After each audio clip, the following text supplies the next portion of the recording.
morally it's wrong, and we do not advise that you sleep with any of your professors.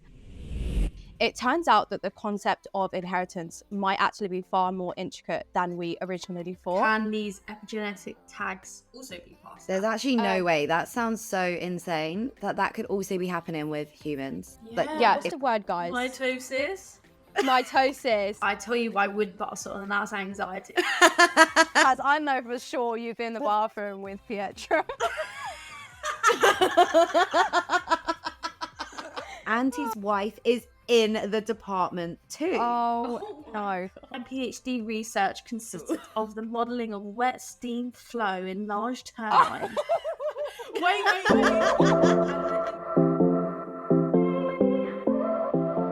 You're listening to the So Cultured podcast, where we bring you the latest science and tech goss, served with a side of piping hot laboratory. We're your hosts, Liv, Yes, And Taz. three girls with a passion for science and tech. look, we've got the credentials, so we should know what we're talking about. We're asking the dumb questions so you don't have to, and obviously all opinions are our own. We hope you guys enjoyed today's episode, and let's get into it.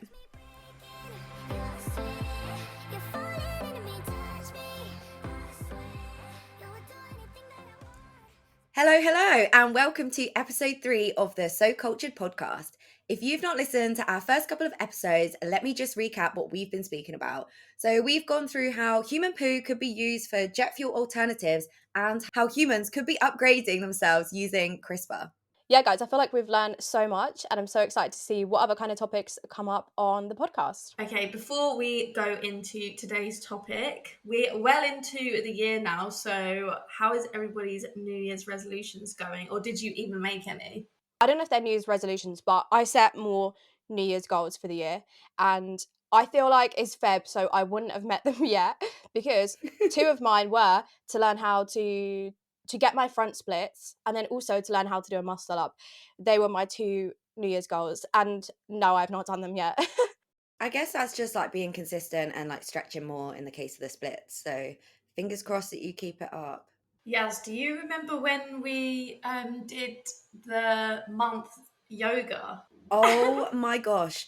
So one of my friends, Scarlett, shout out Scarlett, we joined a group chat with Taz. It was like the randomest link up ever, because they'd never met, and we set our goals to do the Yoga with Adrian 30-day challenge, and we would write in every day if we'd done it.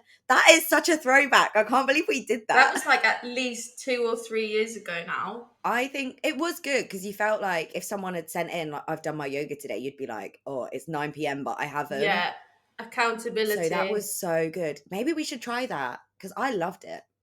Yeah, I was looking this year, and like obviously it's really good because she gives you a whole month of yoga. So like it's not hard every single day, and like obviously it builds up in how hard it gets towards the end of the month. So yeah, they were really good. But going back to New Year's resolutions, my main ones were make the most of outdoors, because I really find that I stay indoors like so much, and I kind of like get really comfortable just staying inside. And then as soon as I am able to go outside, or do push myself to like go outside, like obviously I'm in Australia, so I like go down to the beach, I'm like, oh, why don't I do this all the time? But it's just like the mentality of it. So that was one of mine, and then my other one was to exercise more and stuff like that. So maybe the month yoga is the way forwards. Yeah, I'm down. I'm gonna join that again. So I'll remake this group chat. Taz, you could literally do it on the beach. You could literally do your yoga on the beach. Or you could join like surfing and stuff because you're quite outdoorsy in that sense. Yeah, I learnt surfing when I went traveling, and like that was another thing that we want to do when in Australia. But I'm not sure about yoga on the beach, because I think everyone in Sydney, or at least in the eastern suburbs, is like really physically fit and like does yoga on the beach and stuff like that. and I would just look so stupid, I think. Yeah, I'd feel like No, a you potato wouldn't. just like trying to do it, and everyone else is like really strong, but my legs are just shaking. Yeah, no, literally. Like when I do yoga, it's in the comfort of my own bedroom. But yeah, talking about health and trying to be better at exercising, that's also on my list of New Year's resolutions. But as well as that, I do drink a lot of wine. I feel like wine has been something that helps me through the stressful times. You I do love a wouldn't glass say of wine. I love it. I wouldn't say I'm dependent on it, but you know, if I've had a long day at work, I'm literally just like, let me just go home via the shop and get a bottle of wine. Which is probably not the best thing. And so my New Year's resolution is to cut out drinking. Not That's a good completely, one. like I could drink for, you know, odd occasion like birthdays, but just not make it a habit, because obviously that's not good for you. So yeah, I'm just thinking a lot of my family members will also drink socially and have wine a lot. So maybe I just got that from them. Like my mum probably passed down the fact that she drinks wine most days, and so do I. Like if she calls me, I'll be like, yeah, I'm having a glass too. But is that healthy? I don't know. Well, yes, that's a really interesting point that you've just brought up. And I feel like that takes us so nicely into today's topic. So let's move on to the science that we're going to be talking about today.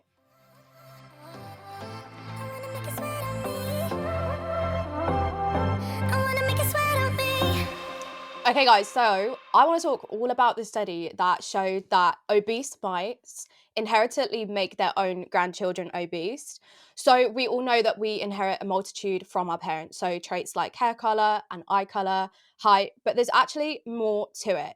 So while obviously, like I just said, we know that some biological characteristics are indeed passed down through our DNA, it turns out that the concept of inheritance might actually be far more intricate than we originally thought, with a new interest in this term called epigenetic inheritance.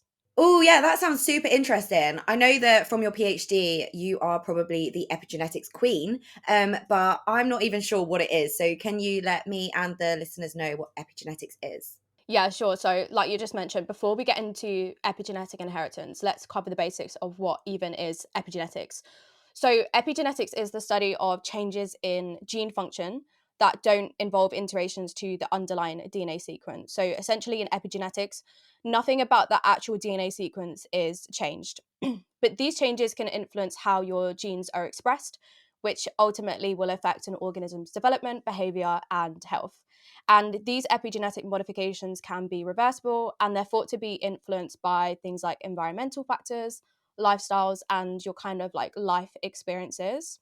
Oh, so that's really interesting actually, because I think I remember seeing on your Instagram a long time ago that one of the reasons that you sort of were interested in epigenetics to begin with is because you're a twin, and like based on what you're saying and like how environment and lifestyle can affect that.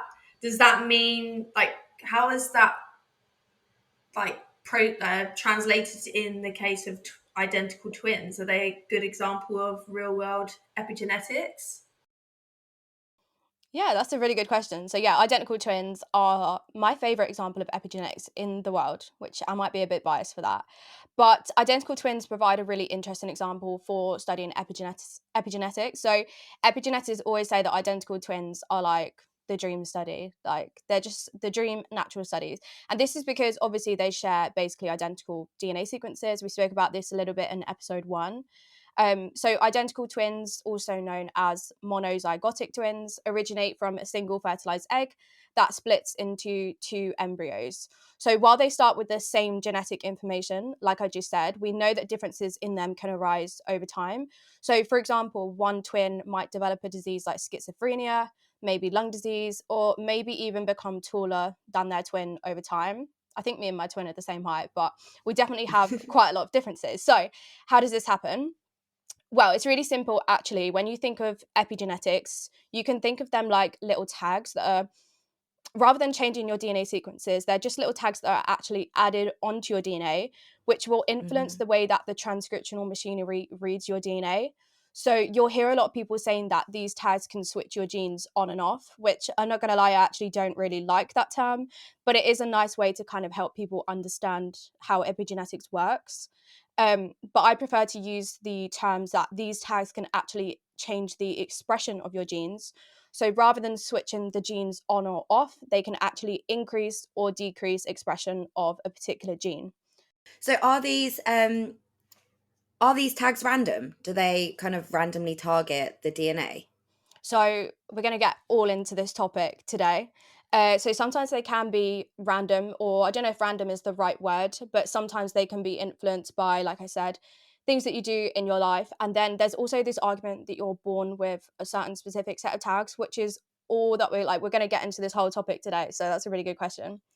So as we were talking about these tags, what does that actually mean? Like, is there just one type of tag, or are there different types?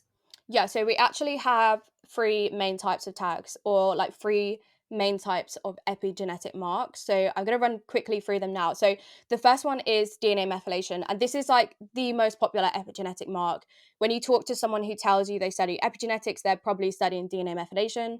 The reason is because this is just like the easiest one to study and probably the cheapest one to study as well, which, as we know in science, is quite important sometimes. So DNA methylation is literally this simple. All it is you will have a methyl group added to a cytosine base in your DNA molecule. And this modification can affect gene expression in various ways. Then you also have histone modifications. So you know how you have your so if you think about DNA, if I was to take all the DNA out of like one of your cells, Yaz, it would, people say it would be like 2 meters tall. So have you ever thought about how that can actually like fit inside one of your cells? Because you know how tiny cells are. Like, you're a microbiologist, so you probably know this better than me. Like, cells are absolutely tiny. Can't even comprehend how small cells are, and I do think that Exactly. is mad. So you're saying my DNA would be like 2 meters high? Yeah, I don't actually know. I've never thought of that, of how it fits. Yeah, okay. So it fits into your cell because it will basically fold back on itself, and it will fold itself up into like this really tiny molecule. And another way that it does this is that it will wrap around these proteins that are called histones. And this kind of helps it package and organize itself into structures which we call nucleosomes. So another kind of epigenetic tag is when you have chemical groups added to these histone proteins, which will basically influence how tightly the DNA is actually wrapped around those proteins. So, when we're talking about how epigenetics can change gene expression, it might be that you have a particular tag added to one of these proteins, which changes how tightly the DNA is wrapped around those proteins. So, if you was to unravel Wow. it, it would actually mean that like a gene along that section of DNA is like more accessible to transcriptional machinery. Whereas if you have a tag that makes it more tightly wrapped around the protein, if it's all wrapped around the protein, then the transcriptional machinery is not going to be able to get to that gene. So the gene expression is decreased. Does that make sense? So, just to summarize, this is my understanding of what you just said. If the DNA is wrapped really tightly around these histones, it would mean that the transcriptional machinery can't have access to it. And then if they're wrapped less tightly, so quite loose, then they do have access and the gene is expressed. Yes, absolutely. So that was the one of the epigenetic marks, histone modifications, and then the other one I told you about was DNA methylation. So also, to put into context how DNA methylation works, is if you have like a cytosine base, which is part of a gene, for example, um, and you add a methyl group to it, then because you've like something is already bound to that cytosine base, so that area of the DNA, the transcriptional machinery isn't able to bind there. So that's a more simple way of like how it would decrease expression, because if the transcriptional machinery can't bind, then it can't read the DNA to actually make sure the gene is expressed. Does that make sense as well? Yeah. So, methylation means not expressed. If it's not methylated, then it can be expressed. So that's the general idea. So if you learnt about epigenetics at school, you definitely would have been taught that DNA methylation is linked to gene silencing, for that reason that if you add a methyl group, then your transcriptional machinery can't bind, so therefore the DNA isn't read. However, in real world epigenetics, that's not always the case. But for the sake of today and today's conversation, let's go with that idea, because it is the most widely accepted thing that, yes, DNA methylation leads to gene silencing. Okay, Cool. And is there another one? Yes, sorry. So the last one is non-coding RNAs, which admittedly, even though I'm an epigeneticist, I actually literally know nothing about. I've never studied them. All I know is that they are small RNA molecules which play a role in regulating gene expression. So I mentioned identical twins are a great example of epigenetics, but actually you guys are also great examples of epigenetics, as are the listeners. So every single cell in your body is also a really good example of epigenetics, because if you think about it, every single cell in your body has the exact same DNA. So your heart cell and your liver cell have the exact same DNA. However, they both carry out completely different functions, even though they're genetically identical. And that is also because of epigenetics. Another really great thing is that pretty much every single thing you do in your life can influence your epigenetics. So anything from, I actually read a study about how doing yoga is really beneficial in terms of epigenetics. And for example, all smokers have a particular tag added to their DNA at one gene. So you can actually use epigenetics to detect if someone is a smoker or not, which I think is really cool. So wait, anything you actually do can affect it, because sometimes I go through phases where people ask, or we have discussions and they're like, well, you're going to die anyway. Like, you may as well just enjoy life. You may as well just drink that drink. You may as well just have that burger. But you're telling me all these things are actually influencing your DNA. I mean, like I just mentioned the thing about yoga, right? Like, you know how people will say yoga makes me feel good. Yoga has so many like health benefits. Yeah. On like a molecular level, like how does that happen? Like if it's true that it actually has health benefits, like how would that actually happen? Because it either has to be genetics or epigenetics, right? Yeah. So it's got to be epigenetics. Like if there's something, a behavior that you do in your life that actually does like induce health benefits, then it has to be through epigenetics. Damn. So Taz, we are starting that group chat up again and we are getting on this yoga. Yeah. Honestly, I did actually read like this really good study. I'll try and find it, which is, yeah, they were literally did this study where they looked at the epigenetic or like the epigenome of people who did yoga versus people who don't. And they found that doing yoga actually had like neuroprotective effects.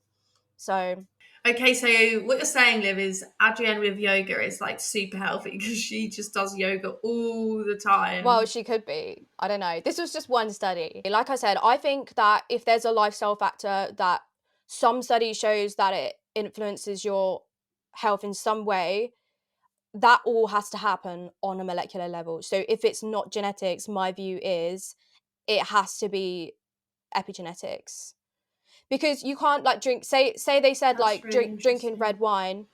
I'm literally just making this up, so don't take this, but say there was a study that says drinking red wine increases your cholesterol levels, right? That has to happen on a molecular level. So unless drinking red wine somehow changes your DNA and that's how you end up with higher cholesterol levels, it has to happen on an epigenetic level. Like the drinking the red wine must somehow like decrease or increase expression of certain genes involved in like cholesterol. Do you know what I mean? Yeah. Yeah, totally get you. Obviously, we're talking a lot about what we do in our daily life and lifestyle factors and stuff, but obviously genetics are what is passed down from our parents, but like, can these epigenetic tags also be passed down? So it's always kind of been thought that we aren't really born with many of these tags, yet we just kind of acquire them throughout our life, like I've just said. However, this notion is being challenged with this new study that I'm going to talk about today, and also a long history of research. So this isn't the first study looking into this idea of epigenetic inheritance, but this is kind of like the best study I think we've seen so far in the field.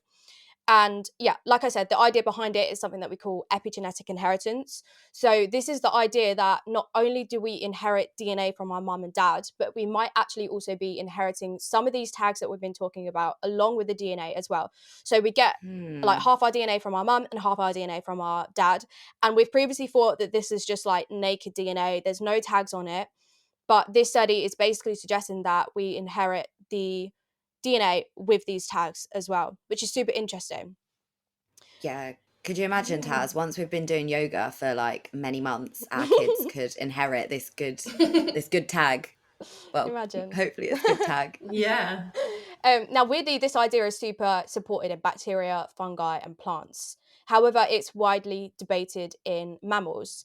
And this is because mammals have quite a different kind of, is this the right word? Their epigenetics is a little bit different to like plants and fungi and stuff. And me as an epigeneticist, I've also been very against the idea of epigenetic inheritance being true. Let me tell you why. What? So, like I mentioned, plant and mammalian epigenetics are quite different because mammals undergo something that we call epigenetic reprogramming, right?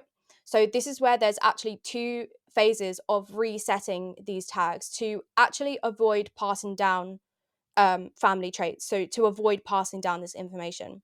Phone So, reset. You can, your body just yes, resets. That's exactly. mad. Yeah. So the first phase occurs in cells that create future eggs and sperm. So basically, what this means is that there's this total erasure of all of the epigenetic tags in these cells, right? So it just literally somehow goes through all the DNA and is just like kicking off all these Gets, tags. yeah, just gets rid of all the tags, right? Wow. And then after that, the cells rebuild their markings for the next generation. Now, hold there, we don't know how that happens. But then following fertilization, so once the sperm meets the egg, so once the mum's DNA meets the dad's DNA, there's actually a whole another round of erasure of the markings. Does that make sense? So basically we have two total erasures of all of the DNA methylation Right. or all of the tags on the DNA, right? Mm-hmm. So people are like, well, how can this information be passed on if in mammals there's this total erasure of DNA methylation? So this doesn't occur in plants and fungi and bacteria. So epigenetic inheritance in plants, fungi, and bacteria is very well accepted, like it's very well shown. But people don't believe that it's a thing in mammals because there's this total erasure of information. So this is why epigenetic inheritance has been like a total craze. But if you speak to an actual epigeneticist, most people will say like, no, it can't be true because we have this like erasure. Does that make sense? Yeah, that makes sense. But then if it's all being erased, like you're saying epigenetics is that it's passing on these tags. So surely there have to be some tags left. So new evidence has emerged that epigenetic changes, so this new study that we're talking about, that epigenetic changes can be transmitted across multiple generations despite that wipe. So we have the Oh. wipe. So the Previously, wipe we thought, still happens and yep, it does get rid of everything. yep, but somehow these tags are reappearing, which is actually crazy. Like we don't know how they're reappearing, but they are. So let me tell you about the study, okay? So the study, it was published in Cell, so a really good journal. And basically, a group of scientists took a mouse, right? And they basically engineered an epigenetic mutation. So what I mean by this is they've synthetically added a tag to a particular gene, right? Mm-hmm. And then they studied that mouse's offspring to see if they saw the same tag like in its grandchildren or its great-grandchildren. Oh, that's So they've done clever. this. Yeah, so they've done this using CRISPR-Cas9, which we discussed in our first ever episode of the podcast. So if anyone wants to learn more about that before kind of listening on to the rest of the episode, go and check that out. Yeah, Yaz did a really good summary of CRISPR in that episode, so definitely check that out. Yeah, definitely. But the authors claim that this is the first ever experimental evidence for transgenerational epigenetic inheritance using methylation edited mice, which I have to say, as an epigeneticist and someone who was extremely interested in this topic, like I would say this is the first good study, right? Oh, that's exciting. So when everyone saw it, it was like the whole community were like, this is groundbreaking. Like This is cool. This is mad. Yeah. Okay, so at the start, I told you guys obese mice inherently make their own grandchildren obese. Okay, so what genes did the scientists actually edit? Well, the scientists actually targeted two genes associated with metabolism in mouse stem cells. Yeah. So what they did is they went ahead and added DNA methylation, which, like I mentioned to you guys at the start, is one type of these epigenetic tags that we have. Yeah. So they added methylation, so they add a methyl group to these genes. And this is supposed to decrease expression of the genes and ultimately, therefore, should also decrease metabolism, right? Because these genes are involved in metabolism. Yeah. Then what they do is they inject these stem cells into embryos, put the embryos into surrogate mothers, and watch basically to see if the mice are going to get fat as they grow up. And lo and behold, we ended up with lots of fat mice. There's actually no way. That sounds so insane that could also be happening with humans. Like, If Yeah. that's basically what they're hinting at, right? That it can happen in mammals. Exactly. Okay, guys, so I want you to appreciate how cool this is. So I have sent you both a picture that I want you to pull up. It's Yeah. in our group chat. For any of the listeners who also would like to see this picture, please go to our Instagram at soculturedpodcast and go to our highlight called episode figures, and you will find this picture here. So if we look on the left-hand side, you'll see that this is the wild type mice. So what this means is that this is a mouse that's had no epigenetic changes to it. Then on the right-hand side, you will see two mice, and the reason for this is that the mouse on the left is the OG edited mouse. So the mouse sat right next to it that is also obese is one of its grandchildren. So you can see that not only has the epigenetic tag actually persisted across generations, but the phenotype has also persisted as well. That's which I think is amazing. so cool. So just to interject here, can you actually check that the DNA methylation is still present? Is there something like a technique you can check absolutely. that with? Yeah, absolutely. So what you can do is they obviously know where they made the edit, right? Yeah. Then what they can do is they could take, for example, I'm not quite sure what tissue they took. It would depend on what tissue you actually made the original edit in, because epigenetic marks are tissue specific. So say they made the edit in they did it in stem cells, to be fair. So I don't know, let's say they took like blood of the grandchildren. Then what you can do is you can run some particular like microarrays to assess DNA methylation. Okay, yeah. In the like offspring, and then you can literally look at like the grandfather and the grandchildren and compare where the tags are on the DNA to see if the same tag that you put in the grandfather is also present in the grandchild. Okay, yeah. So I imagine this was really cool for them, because like not only did they see, like I said, okay, the tag has persisted, but also the phenotype is still there as well, which I think is really cool, because they managed to keep all of the mice fat. Yeah, they are chunky. Basically. Like, if you can't see the image right now, the wild type mouse is visibly a lot smaller, and the two on that have had the DNA methylation are definitely bigger. They're pretty wild. chunky. They're cute. They are cute. They're like little gerbils. This part for me was really odd, and I want to let you guys in on why this idea is highly debated in our field. I touched on it earlier. So earlier I mentioned that there are two waves of epigenetic reprogramming in mammals. But actually what I didn't tell you is that during this epigenetic reprogramming, there is a very, very small portion of methylation. So there's a very, very small portion of tags, around 10 to 20%, that are actually not wiped out. So the reason for this is that DNA methylation is really important in silencing things like retroviral elements, which can be like really detrimental to a genome, as I'm sure you guys know. So you do need like a tiny, tiny bit of methylation sticking around. So yeah, basically most of it is wiped, but a very, very small portion remains. So could it not be that these sites could be hotspots for epigenetic inheritance because they aren't wiped? So then that's surely passed on to the offspring. Well, this is the really interesting part, because this is what everyone has said for years, is that if any information is passed down, then it must be at these particular hotspots. So what I mean by that is, so like I said, you've got these little spots where the epigenetic tags remain, and everyone would have kind of thought that perhaps these hotspots are located in these metabolism genes, and that explains why this particular epigenetic information was passed down. But what the researchers actually found is that they did actually see total erasure of this methylation edit that they made. Mm-hmm. So they did actually see it go, but then somehow later on in the embryo's development, the old methylation patterns in the genes that they had modified just randomly like came back out of nowhere, which I think is really cool, because it suggests that not only is it passed down, but there's also some sort of system that actually has a memory of these lost patterns. So although it wipes them all, there's something somewhere, which feels very abstract, but something somewhere actually remembers where they all were, and it comes and puts them all back. Now, can I ask a dumb question? Go for it. No dumb questions.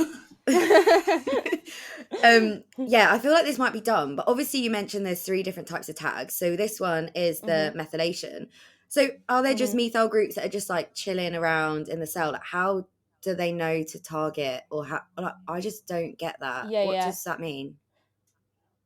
So do you mean like how do they know where to go on, like where to sit on the DNA? Yeah, or like how do they know when to even for themselves to turn on? Go Like, do there. they need a transcription factor to tell them like we've had some environmental change, so you need to like now you targeting something Yeah, else? yeah. Like, why do they even Yeah.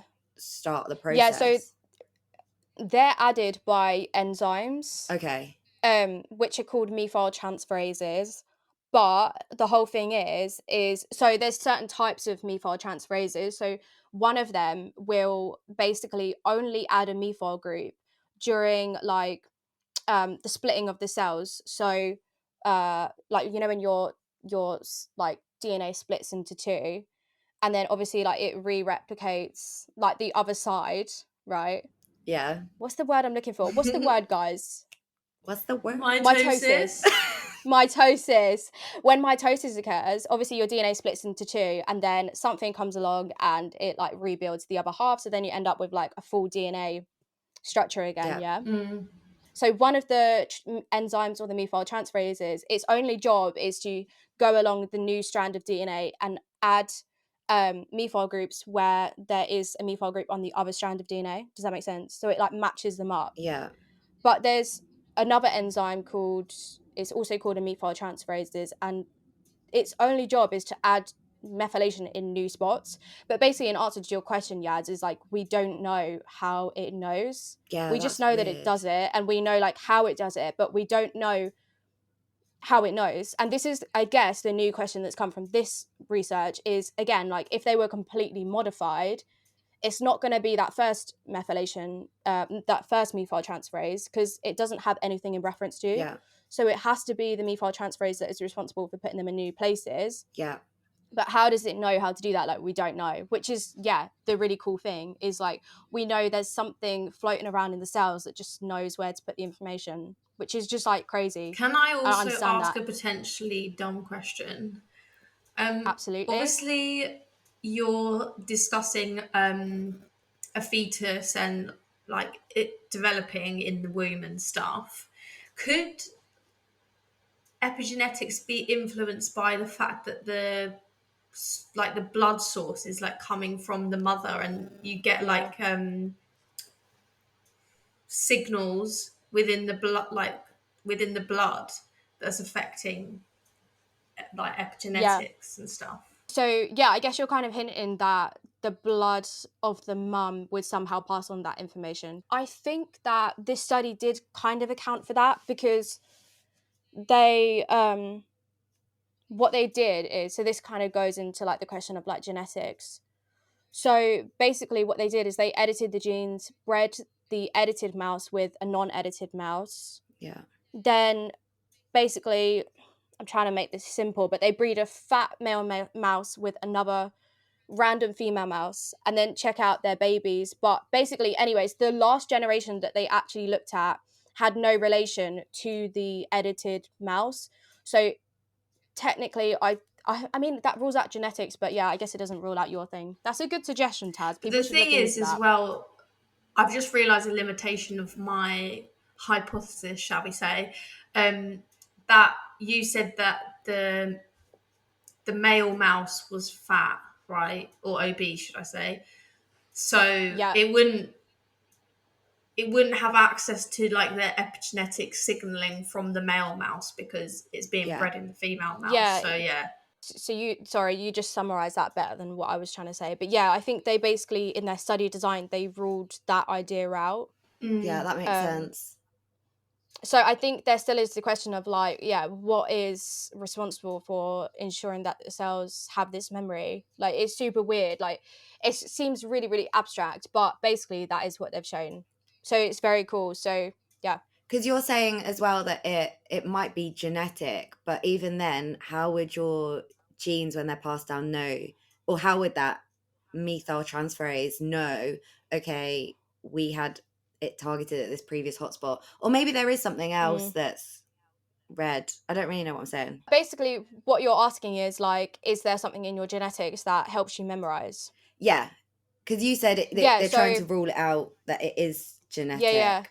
So that could be a potential thing because have you guys ever heard of MQTLs? No. So this is another big thing in this field is so basically, say for example, like you have a mutation in a particular gene, right? This can actually have like downstream effects. So if you have a mutation in a particular gene, it can somehow actually in some cases influence methylation at another gene. So that could actually be playing a part. So it could be like a random mutation in a gene that is like unrelated to metabolism that somehow influences methylation in a metabolism gene. So it looks like an epigenetic effect, but actually truly it's a genetic effect because it results from the mutation that would be genetically passed down. So yeah, I don't know, it could still be a genetic effect, but to be honest, I think the studies ruled most of that out. So It does sound like a good study. It makes me want to study epigenetics. Yeah, you did a really good job of explaining that because I'm interested now. Obviously, we Yeah. spoke about CRISPR and editing our genome to like change ourselves in certain ways, but could you do that with epigenetics?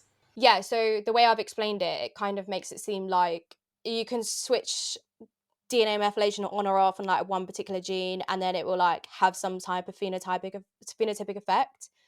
So I do think it's pretty cool that they managed to show a phenotypic effect because I don't think it's that simple. Like I think epigenetics is a lot more complex. So say for example, like I wanted to change like my hair color. I don't think it's as simple as going in and changing like methylation at one gene. Like I think you'd have to make loads of different changes across the genome. So you'd have to know like all of the different epigenetic marks that are associated with a particular phenotype. Obviously, in this case, they must have done that because they managed to make the mouse fat. So yeah, I think you could, like, it definitely could be a thing. So I think in the context of disease, it would definitely be like a really interesting line of research in the future. Like I think it will be like epigenetic editing will come into like personalized medicine for sure. That is so So cool. if you wanted to if you wanted to transfer one thing that you do in this life to an offspring that you would hope would be epigenetic, what would you want that to be? To be fair, I don't know what I would pass on to my offspring, but I tell you what I wouldn't pass on, and that's anxiety. So we need a marker to switch off anxiety. Yeah, yeah, please. Oh god. Because that is actually genetic. That is wild but then maybe is anxiety epigenetic because of trauma? It causes people to be I think more anxious. yeah, like so you know how there's like loads of these diseases where it's like we know that this mutation accounts for like 50% of cases, but we don't know what causes the other 50%. It's like, well, that's probably epigenetic. So anxiety is probably similar. Like to some degree, there's a genetic influence, but then to some degree, yeah, like people aren't born with anxiety. Like some people are, of course, but a lot of people will get it in like their late 30s or maybe their late 50s or Yeah. you know But it could as be a result taught of as something that you're well. going through. Like taught Yeah, from how your exactly. parents raise you. If they're Yeah. quite anxious, like don't go near, or don't go by the road, don't do that. Or like obviously that's just Yeah. general safety stuff, but some parents are a lot more anxious than others. So maybe it's just what you grow up around as well. Yeah, no, that's really interesting. And guys, if you're listening and you want to learn more about this topic, head to Liv's Instagram because she's definitely touched on it before. And also, we'll always leave the links in the description of the podcast as well. But I'm worth it, 'cause I'll slip into your dreams tonight. Oh, so give me your all. Baby, I'll take it tonight.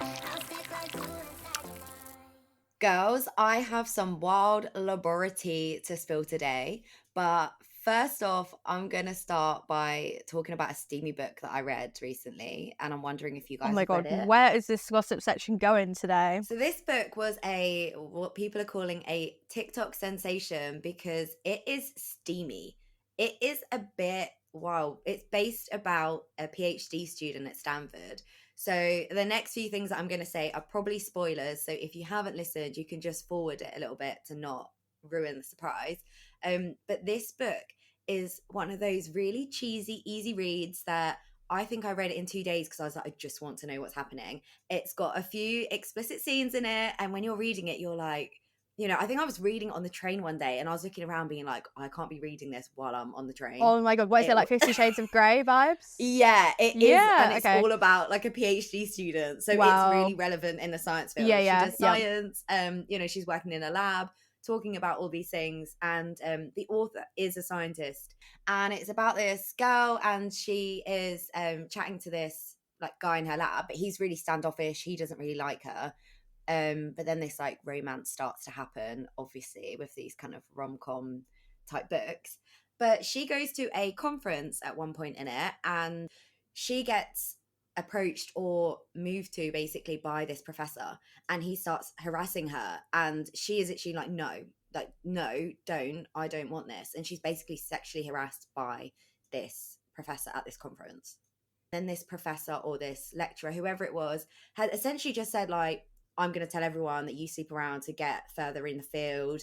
If you tell people, I'm going to literally ruin your career.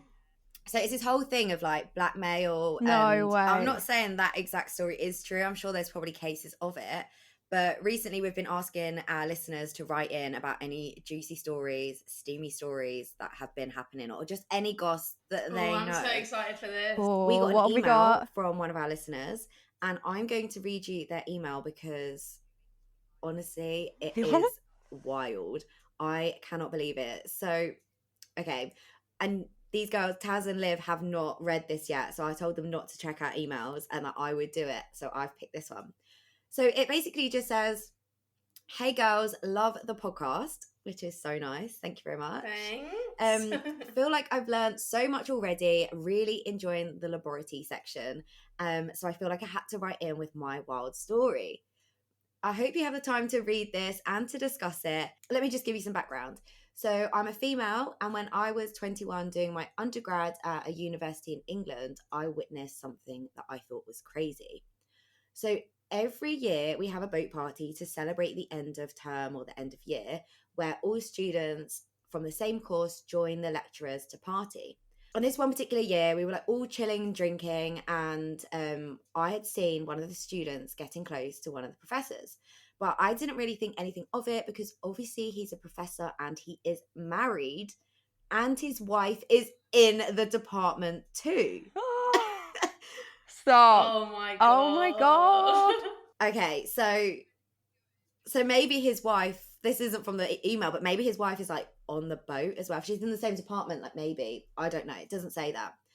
But it then says, anyways, carried on with the night and it got a bit wild and my friend got a bit too drunk. So I took her to the bathroom, and as I went there, I saw a student coming out of the bathroom. ... Oh god. Followed Oh, by no. the professor. Oh, my no. God. Stop. I don't know what happened, but he's known to be a bit flirty. Long story short, he didn't get in trouble from this as he is still a lecturer at this university, but he has been banned from the boat party. He's been banned. Okay, someone must know more. Someone knows more if he's been banned. Accusations have clearly been made. But who, how does this even work? So the university are obviously aware that this has happened, but then maybe they've got no evidence, because how are you still a lecturer? First of all, can we talk about, is that not kind of dumb? Like, you know, surely, like you said, it's a small boat, everyone's going to see you. What was you expecting? Yeah, that is so dumb, because you would literally know that everyone could see you, and it's not secretive. It's not like you go down under the boat and the toilets are just there. I feel so bad for his wife. Like, it said that his wife's in the department too, and then he's just like, I don't know, potentially getting with a student on this boat party. Like, that's so sad. I feel like this is just reason enough. We really should not be having boat parties with lecturers and students where there's drink involved. No, we just really shouldn't be doing it. There's no need for it.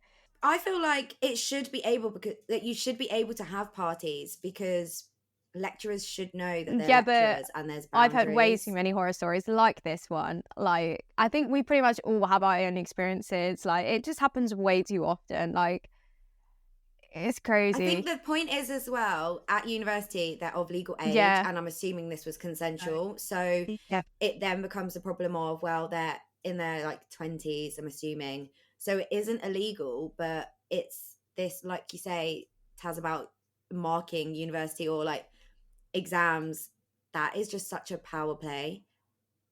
Liv, what do you mean by stories that you've heard? Yeah, I don't know.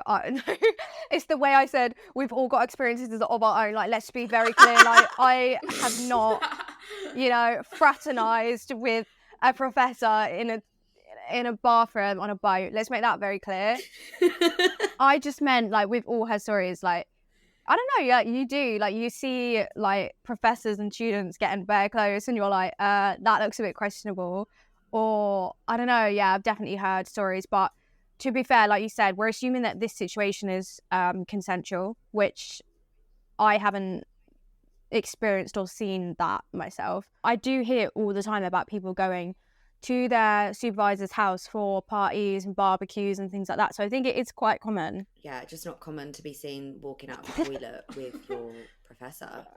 But maybe it's a slippery slope. Maybe if you go to one barbecue, two barbecue, they start leaning in when they're teaching you to prepare, and before you know it, you're in the bathroom with them. I don't want to judge because, like, as long as they're two consenting adults, and for me, it's a no-go. I'm not doing that at all. But yeah, I just feel like no matter what industry you're in, just mix in. I mean, the business and the pleasure. What if he's really fit? What if he's a DILF? As well, like you can be like friendly with your. Did you just say if it's a DILF? Yeah. Oh. But wait, it doesn't have to be old. Like, professors can be in their 30s, and I'm 30 next year, so he's of age to have children, so he could still be a DILF. So, if he was well fit. Yes, look, now you're like, maybe. Yaz is questioning everything now. Did you guys see that? Honestly, ages ago, I think I was still in school, and it was this Oxford lecturer, and he lectured maths, I think, and he had literally, I think, only just graduated uni himself, and he was like an actual model, and he was an absolute spice. I can't remember his name. I'm going to look him up right now, and then I'll tell you, and then you guys can. So basically, Taz, what you're saying is, if that was your professor, then maybe there'd be consensual. Well, I'll let you see the picture, like, we're nearly 30. and you can let me know. Okay. He's called Pietro Boselli. Pietro space Boselli. Oh. Wait, hold on. What? The title of this article that Taz has just sent us is "World's Hottest Maths Teacher." Like, what? That title is goals. World's Hottest Marine Microbiologist. Yes, obviously... Could you imagine? I would die. This came out in June 2015, so obviously left a mark on my memory. Yeah, literally. Taz, I know for sure you've been in the bathroom with Pietro. Oh God. No comment. But then does that make it difficult? That makes it difficult, right? That there's such blurred lines. If you find your professor a bit of a hottie. Exactly. Well, we don't know what this guy on the boat party looked like, so I don't think we should judge. He could be the world's hottest science teacher. It could have been this guy. That could be the story. No, I'm joking. We don't know who it was. But maybe he was a proper bitty or hottie, like 10 out of 10. But I feel like... Oh my God, no, sorry. I'm just reading this article. It's so funny. What was the subject of your PhD? He's got a PhD, guys. Are you impressed? Yeah, I am, not gonna lie. He said, I specialise... Oh, this might be a bit of you, Liv. I specialise in computational fluid dynamics, and more specifically as applied to the design of turbo machinery. My PhD research consisted of the modelling of wet steam flow in large turbines. Wait. And the invention of new algorithms to automatically modify turbine blades during the simulation of the fluid flow. Woo! Wait. The wet steam flow sounded like something that would be in the Love Hypothesis book. That is... So, what are we saying? That if he is a hottie, you If he's think fit, go for it. consensual, you know, student lecturer, you're all both of age, you think like, yeah, it's fine, or there are bigger problems because he's going to be Well, I think marking in your this essays. scenario, absolutely not. Because firstly, he's married. That's like the main point for me, I think. Yeah, he's married in this situation, but Morally, it's wrong, and we do not advise that you sleep with any of your professors. But you know, you're all consenting adults, and you can make your own decisions. That's our conclusion, I think. I think so. But thank you so much for sharing your story with us. That was literally so fun to hear all about it. And if anyone else has any stories that they want us to discuss, read out, it doesn't have to be as crazy as this. It can literally just be anything that you want to share with us, and we will react to it on air. So you can email us at soculturedpodcast@gmail.com, or you can DM us on X or Instagram at soculturedpodcast. Thanks so much for tuning in to episode 3 of So Cultured Podcast. If you want to join us next Wednesday, we will have a new science and gossip section. Taz, what will we be learning about next week? Yeah, so next week we'll be looking at science, looking into ancestral DNA and how that impacts us now in the modern age, in relation to diseases as well. Make sure you follow us on your favourite streaming platform, and we will see you guys next week. You've been listening to the So Cultured Podcast. Thanks so much for tuning in. Make sure you listen in next week for more science and tech updates and the hottest laboratory. You can stay up to date with us in between episodes by following us on Instagram and X at So Cultured Podcast. See you back here, same time next week.